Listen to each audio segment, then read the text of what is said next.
ორიელებზე უნდა ვისაუბროთ დღეს, დავიცი რომ ძალიან ელოდებიან და ხათა შორის ყველა მიცის, ვინც ჩემს, ესე ვთქვათ, რუბრიკებს თავს ადევნებს, რომ ჩემი ფავორიტი ნიშანია, ყველა მიცის რომ განსაკუთრებით მიყვარს.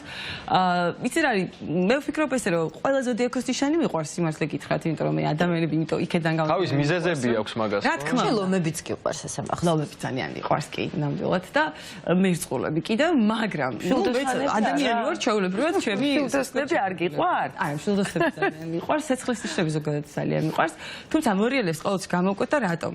ხომ არის ესეთი მუსკულების დატოლება, რომ აუ ჩემი მაგარი ნიშანია, ჩემი ნიშანი უფრო მაგარია და თუნდაც ახლა ვერძი პირველი ვარ და მეც ვერძი ვარ, ხო? არ არის ეგრე. ანუ სიძლიერეზე თუ საუბრობთ და სიძლიერეში რა იგულისხმება? ნებისყოფის სიძლიერე, ხო? აი მორიელია ესეთი. ანუ გააჩნია ახლა ვინ რაშია მაგარი, იმიტომ რომ 12 ნიშანი იმისთვის არსებობს, რომ ყველას გვაქვს რაღაც ისეთი, რაც არ აქვს სხვას. თუმცა თუ ჩვენ საუბრობთ იმაზე, სული სიძლიერე, ესე ვთქვათ, საკუთარი თავის, ესე ვთქვათ, ფლობის უნარი და ვისაც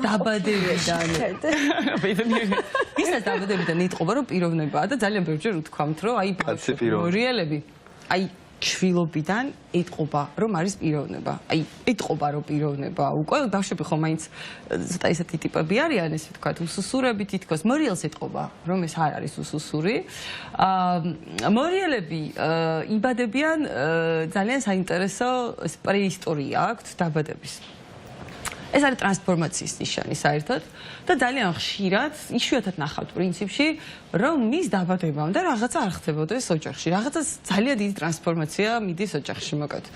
ან მის დაბადების მერე აუცილებლად დაიწყება, შეიძლება ოჯახი გაიყოს, მაგალითად რაღაცა ფინანსური კუთხით ესეთი მკვეთრცულებები შეიძლება მოხდეს ოჯახში, საცხოვრებელი შეიძლება შეიცვალოს ოჯახმა. უფრო რთულ ვარიანტში შესაძლებელია მორიელის ნიშნით დაბადებული ბავშვის დაბადებამდე პლუს მინუს 2 წლით ადრე ან 2 წლის მერე აი ამ რადიუსში წავიდა შეიძლება გენეტიკაში ვიღაც მიდის, იმიტომ რომ ამბობენ რომ მორიელი ხო პლუტონია ძალიან დიდი ენერგია ჭირდება და იმდენად ბევრი ჭირდება მორიელს რომ მის დაბადებამდე აუცილებლად ვიღაც მიდის ან მის დაბადების მერე და ესე ვთქვათ ეს ამ შევსებას აკეთებს. ხშირად არის ხოთ შორის აი ბევრს უთქვამს მორიელს რომ აი ჩემს დაბადებამდე 1 წლით ადრე 2 წლით ადრე ვიღაც გარდაიცვალა. ასაკოვანი ადამიანები მიდიან ხშირ შემთხვევაში. მორიელები ძალიან ხშირ შემთხვევაში რატომ არიან ესეთი გამორჩეულები, თუნდაც სიმტკიცით, სიჯიუტით, პრინციპულობით, გამძლეობას აღარაფერს ვამბობ. ჭამით, კუდის ძალიან, მაგას და მივალ აუცილებლად. რატომ არიან? იცი რა, ძალიან ხშირად არის რომ რთული ბავშვობა აქვთ. ცოტას ნახავთ მორიელს, ვისაც არ აქვს ცოტა რთული ბავშვობა. რაღაც ხდება მის ბავშვობაში, ამბერი ემოციებია, სტრესებია, გარემოა ისეთი. სხვათა შორის ისინი ძალიან ხშირად იბადებიან ოჯახებში, სადაც არიან პროფესიით ექიმები, ქირურგები, სამხედროები, პოლიციელები, ესე ვთქვათ, ძალოვან სტრუქტურაში მომუშავე ადამიანები. ხშირ შემთხვევაში რომ მორიელი თავად არის ეს მარსი და პლუტონი და ამიტომ სხვა შორის თვითონ ძირჩევენ ამ პროფესიებს, თუ ფსიქოლოგიას, მე თვითონ ვარ სამხედრო და მაგაში დავუწყი. თუ ფსიქოლოგიას არირჩევენ, რომ მორიელს ძალიან უყვარს სხვებით მანიპულირება უყვარს. ყავს მშობლები, დედა და მორიელს უყვარს სხვა ადამიანების გაშიშულება. პირდაპირ და გადატანით მშობლით, მინდა გითხრათ რა. ერთ-ერთი საყვარელი საქმიანობაა მათი.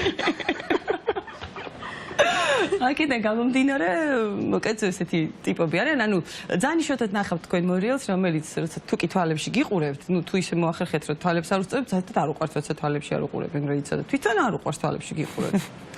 მაგრამ შენ უნდა უყურო, კი. და იშვიათად ნახავ მორიელს, რომელსაც თვალებში უყურებ და მოატყუებ. ვერასოდეს ვერ მოატყუებ. თავი მოიტყუებს შეიძლება, გაგრეა, რომ თავს იტყუებს, მაგრამ გამორიცხულია. მორიელს შეუძლია ძალიან დიდი ხნის მანძილზე აიტანოს სტრესი, აი გაუსაძლის პირობები, ემოციური და ფსიქოლოგიური. უფრო მეტიც, საკუთარი თავით თვითონ შეუძლია ჩააგდოს ამ ტიპის, ესე ვთქვათ, ჭაობში.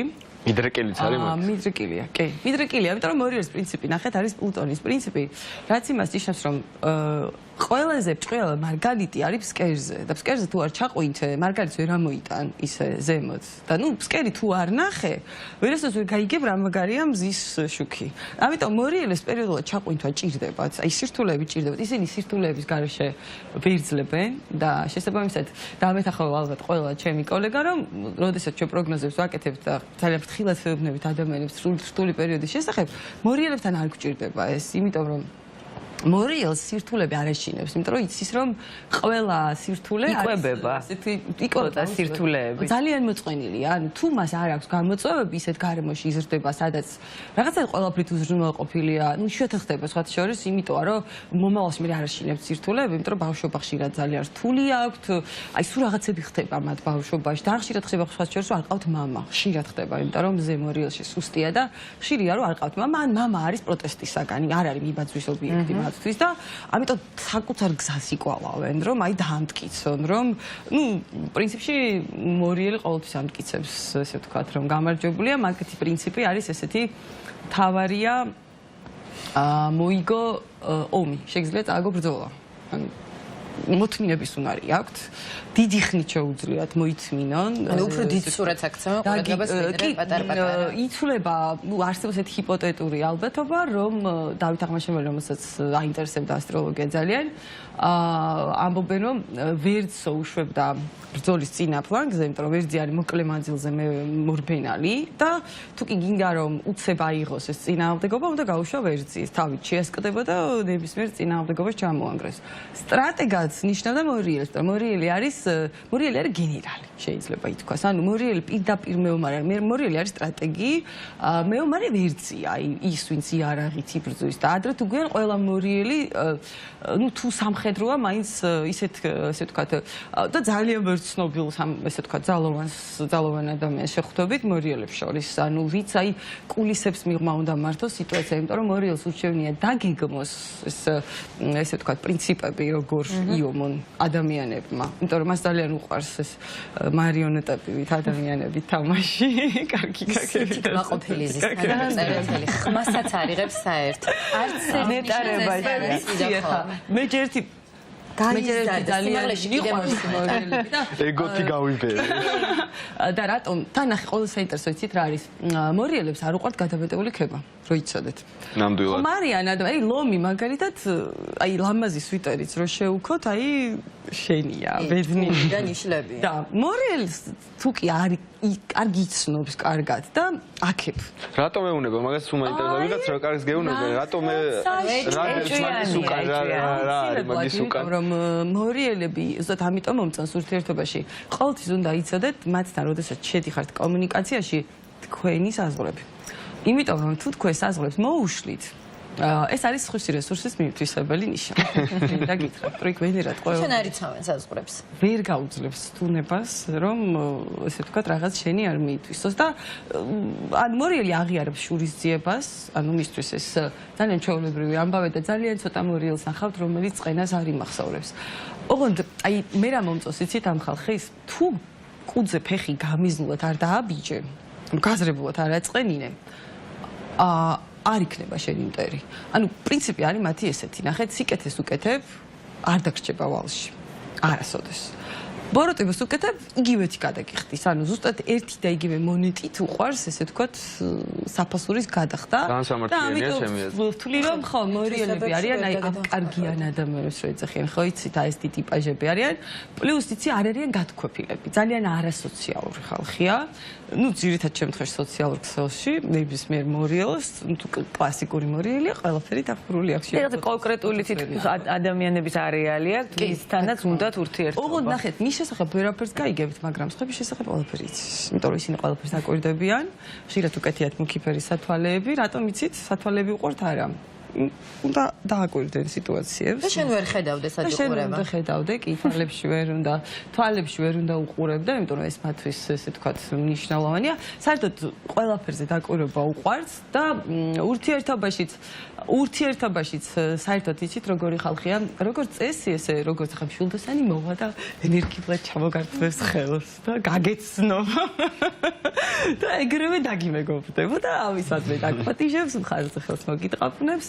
მორიელი ესეთი არ არის. მორიელი დაგაკვირდება, სადმე კუთხეში მიჯდება ეს შორიდან შეგისწავლის შენს მანერებს, აი სუსტ წერტილებს, იმიტომ რომ მორიელებს საერთოდ უყვართ ადამიანების განირება. შენ სუსტ წერტილებს ესე ვთქვათ, დააკვირდება დიდი ხნის მანძილზე და რომ მიხვდება, რომ საკმარისი დოსი აქვს ხელში, ხო? იმისთვის რომ შენით იმანიპულიროს, რამე რომ იყო. შეიძლება მოსწოდეთ კიდეც და ეს იპათიურებოდეს, მე იმას კი არ ვამბობ, რომ პრინციპში თუ არ მოიწონეთ ახლოს არც მოვა. იმიტომ რომ მორიელმა იცის ესე გარჩევა ადამიანების, სხვადასხვა ბავშვებმაც იციან ძალიან ესეთი ინტუიციური ბავშვები, ანუ ეს წყლის ნიშანია, ყველაზე მაღალი გამოვლინება შეიძლება ითქვას და ანუ ახასიათებთ, აი თუ ვინმე ამოიჩემა, აი რაღაც, ანუ არ მიეკარა და აგრესიას ავლეს, ენერგეტიკას გრძნობს, იმიტომ რომ მორიელი კარგად გრძნობს ენერგეტიკას, სხვა შორის მორიელი ასევე სამწუხაროდ ძალიან კარგად გრძნობს ცუდის მოახლოვებას, აი ცუდზე ძალიან კარგი ყნოსვა აქვს, თუ ვინმე ატყუებთ რამე ცუდი უნდა მოხდეს, როგორც წესი ეს კანით გრძნობენ ხშირ შემთხვევაში და ნუ ერთ-ერთი ესეთი ეზოთერული ნიშანია, თუმცა ასევე ძალიან საინტერესო ამბავი მინდა გითხრათ, თქვენ შეიძლება შეხვდეთ მორიელს რომელიც არის კულინარიის მოყვარულს, რაც შორის უყვართ, ხშირად ამზადებენ და მათთვის თერაპია. არის ესე? უყვართ ესე ვთქვათ, მცენარეების მოვლა, ბაღში ფუსფუსი, ვიტყვით, რომ რანაირი მორიელი, ასე ვთქვათ, აი სიმშვიდეში რაღაცა სჭიტების ჩიკ-ჩიკი რაღაც მოუარა, ესე ვთქვათ, ვაზი გაასხლა, რა ვიცი, მოკეთ ბაღს მოვლა. ეს დუალ ეს ანტაგონისტის პრინციპი მუშაობს და ძალიან ბევრ მორიელში ცოცხლდება კურო, იმიტომ რომ მორიელებს ისეთი რთული ცხოვრება აქვთ ბავშვობიდან ხშირ შემთხვევაში. ნუ თვითონ ცეძებენ ამ სირთულეებს, მაგრამ დაბადებიდანვე უწევთ რომ თვალი გაუსწორონ. ცხოვრების მეორე ნაწილში აი ძალიან უყვართ, აი ეს დაკავდნენ კულინარიით, ესე ვთქვათ, მოუარონ რაღაც ბუნებაზე, იზრუნონ ბუნებაზე, იცხოვრონ სიმშვიდეში, ანუ არ გაგიკურდეთ, რომ შეხვდეთ მორიელს უფრო ასაკში, რომელიც ძალიან გავს კუროს. თუმცა არაფერ შეგეშალოთ, კუდზე ფეხი არ უნდა დააბიჯოთ, დამიჯერეთ, იმიტომ რომ მორიელი ყოველთვის მორიელია. სხვათა შორის დააკვირდით ასევე მათ აქვთ ქალებს განსაკუთრებით აქვს ძალიან სპეციფიური ხმის ტემბრი, ცოტა ბოხი მოგუდული. ცოტა ხორხისმიერი ესეთი საუბარი აქვს. მე ძალიან ადვილად ვცნობ, ხმით ძალიან ადვილად ვცნობ, თვალებით ყოველთვის ძალიან ადვილია მორიელის ამოცნობა, იმიტომ რომ ესე ქვემოდან ზემოთ გიყურებენ ყოველთვის, თუ გიყურებენ, რა თქმა უნდა. ამიტომ ჩემთვის ძალიან ადვილად გამოსარჩევი ხალხია, სხვა ნიშნებსაც ვცნობ პრინციპში, მაგრამ მორიელს ყოველთვის ვცნობ, რომ ყველაზე მეტად გამოარჩევ თვალები, აი თვალებით იცნობ მორიელს, აქვს რაღაცნაირი აი როგორ აგიხსნათ, არც მე ამიტი გამომეტყველება აქვს, ეჭვიანი გამომეტყველება აქვს როგორც წესი, ყოველთვის. დამკვირვებლის. აი რომ გიყურებს გონია რომ გამომძიებელთან ზიხარ დაკითხვაზე, აი დაახლოებით. თუმცა შეიძლება არაფერს ისეც არ გეკითხებოდეს რა. უბრალოდ ეს თუ გეკონტაქტება, შეიძლება ასე გიგონოს. შეწუხდე შეიძლება რომ რაღაცა უხერხულოს და ასე რომ ესეთი ადამიანები არიან, მინდა გითხრათ და ნუ როგორც წესი რთული ცხოვრება აქვთ ყოველთვის. თუმცა მათ ეს მოსწონთ და პირად ურთიერთობებშიც მინდა გითხრათ, თუ ვინმეს მოგწონთ, მაგრამ ძნელი არ ვარ მოგეწონოს. იმიტომ რომ მორიელი ყველა სექსუალური ზოდიაქოს ნიშანია. პლუტონის და მარსის შვილია და შესაბამისად ძალიან ძნელია ვინმე. სანდრა, შეიძლება გამარჯობაც აღარ გიყვეს. თუ თქვენ მორიელის ნიშნის, ნუ ქალებს სხვადასხვანაირად არის მამაკაცებს ორი სიტყვით გეტყვით. პირველი და ყველაზე მნიშვნელოვანი, მორიელმა სიყვარული იცის კუბოს გარამდე. ოღონდ შურისძიება იცის ასევე კუბოს გარამდე.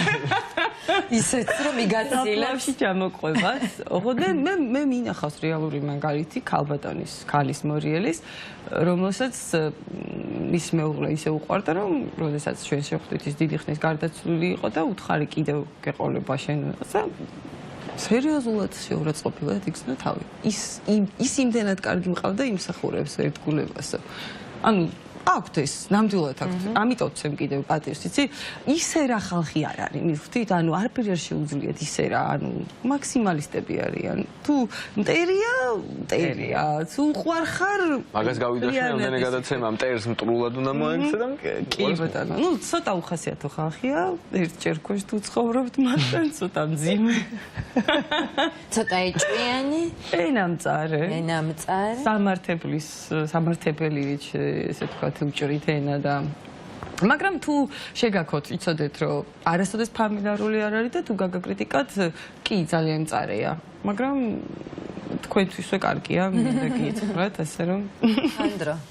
როგორ კარგი ხალხი. აბა მოყვა. გავწითლდი. ყვაყოფილი ხარ? ეთანხმები? რაღაცებში ეთანხმები, რაღაცებში არ აი რა შეარ ეთანხმები? ხო, ფანტასტიკური ბავშვობა მქონდა. ძალიან კარგია.